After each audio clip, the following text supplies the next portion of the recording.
কুষ্টিয়ার কুমারখালী উপজেলার বাগুলাট ইউনিয়ন শাখা বাংলাদেশ জাতীয়তাবাদী দল বিএনপির দ্বিবার্ষিক সম্মেলন অনুষ্ঠিত হয়েছে। সভাপতি মোহাম্মদ সাইদুল ইসলাম, সাধারণ সম্পাদক মোহাম্মদ আসাদুজ্জামান হিরণ।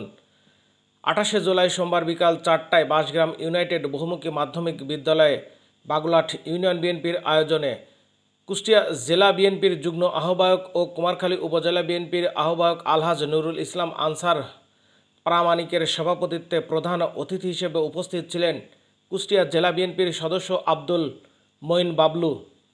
সম্মেলনের উদ্বোধক ছিলেন কুষ্টিয়া জেলা বিএনপির সদস্য আব্দুল হাকিম মাসুদ। বিশেষ অতিথি হিসেবে উপস্থিত ছিলেন কুমারখালী উপজেলা বিএনপির যুগ্ম আহ্বায়ক খন্দকার মোস্তাফিজুর রহমান তুহিন, মামুনুর রশিদ মামুন, কাজী মমিনুল হক পলাশ, মোহাম্মদ আলতাফ হোসেন, মোহাম্মদ শাহজাহান আলী মোল্লা, কুমারখালী উপজেলা বিএনপির সিনিয়র সদস্য ও সাবেক সভাপতি কে এম আলম টমে এবং কুমারখালী পৌর বিএনপির সাধারণ সম্পাদক হাজী মকসেদুল মমিন।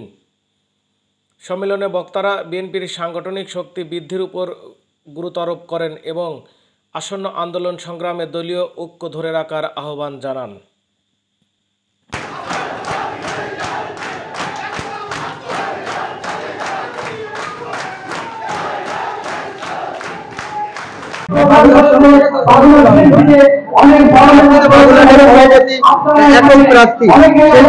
অনুভূতি কি এবং বাগুলাট সম্পর্কে আপনার আগামী চিন্তাধারাটা কি সেটা একটু যদি বলতেন।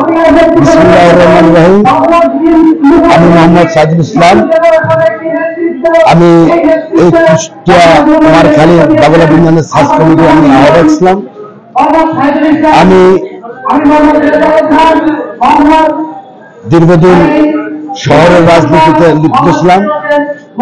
আমি এই বাগুলাটের সার্চ কমিটিতে আসার পরে আমি এসে দেখেছি আমার বিগত যারা এখানে ছিল তারা সন্ত্রাস অবস্থায় এই বাগুলাট ইউনিয়নকে পরিচালিত করেছে। আমি দেখেছি এই বাগুলাটকে নিয়ে অনেক মানুষ অনেক পরিষ্কার পরিচ্ছন্নতা স্কুল কলেজ মাদ্রাসা আমি দেখেছি, আমি নিজে ভিজিট করেছি। এখন থেকে এই শিক্ষা প্রতিষ্ঠানকে আমি পরিষ্কার পরিচ্ছন্ন রাখার জন্য আমি আমার সকলকে আমার বিএনপির পক্ষ থেকে আমি সভাপতি হিসাবে সবাইকে বলবো আপনারা পরিষ্কার পরিচ্ছন্ন চলবেন এবং সন্ত্রাস মুক্ত থেকে আপনারা বিরত থাকবেন। কোন রকম কোন ব্যক্তির নেশা দ্রব্য থেকে আমি এদেরকে বিরত থাকার জন্য আমি আহ্বান করব। আমি চাই আপনাদের সাথে বসে এই বাগুলাট ইউনিয়নকে আমার দায়িত্ব পেয়েছি, আমি জানি আমার দায়িত্ব যাতে আপনাদের উপর দেখাইতে পারি, এই প্রত্যাশা রেখে আমি আমার বক্তব্য এখানে আমি শেষ করছি। আগামী বাগুলাট ইউনিয়ন বিএনপি কিভাবে সাজাবে? আমি আর দল বাংলাদেশ জাতীয়তাবাদী দল বিএনপি আমরা যদি ক্ষমতায় আসতে পারি, আমরা এই বাগুলাট ইউনিয়নকে আমি মোহাম্মদ সাইদুল ইসলাম আপনাদের কাছে স্বীকার করছি যে উন্নয়নমূলক কাজ যেখানে হোক আমি উপস্থিত থেকে আমি নিজে হাতে এই উন্নয়নমূলক কাজ করার জন্য আমি আপনাদের কাছে ৩৬ দফা বাস্তবায়নের লক্ষ্যে আমরা তার অনুসরণকারী ঐক্যবদ্ধ হয়ে এই বাগুলাট ইউনিয়নকে সাজাবো এবং কাজ করব ইনশাল্লাহ। আজকে বাগুলাটে এসে আমি আজকে এই যে কাউন্সিল হচ্ছে, এই কাউন্সিল শুধু এই বাগুলাটের কাউন্সিল নয়, এই কাউন্সিল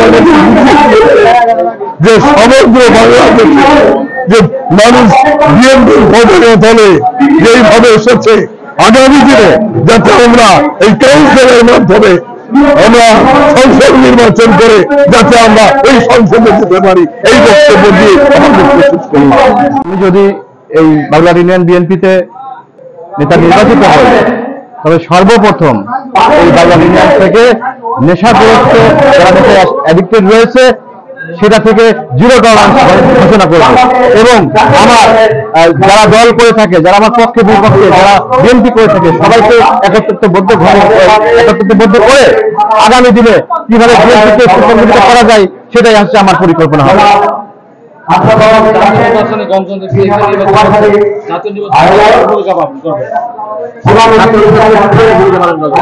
আজকে আপনারা দেখছেন তারেক রহমানের 21 দফার মধ্যে এই গণতান্ত্রিক উপায়ে নেতা নির্বাচিত হচ্ছে, এটি তারেক রহমানের আদর্শ এবং এই গণতান্ত্রিক উপায়ে জাতীয় নির্বাচনের প্রচার ও প্রচারণার ক্ষেত্রে আজকে যে বিএনপি যে বাংলাদেশ জাতীয়তাবাদী দল বিএনপি যে দক্ষিণ এশিয়ার সর্ববৃহৎ দল এবং গণতান্ত্রিক ভাবে যে বাংলাদেশ মা ও মাটির কথা বলে এটাই প্রমাণিত করে এবং সাধারণ জনগণ থেকে গণতান্ত্রিক ভাবে নেতা নির্বাচন থেকে শুরু করে সকল পর্যায়ে যে মানুষের ভোট অধিকার ফেরত দেবে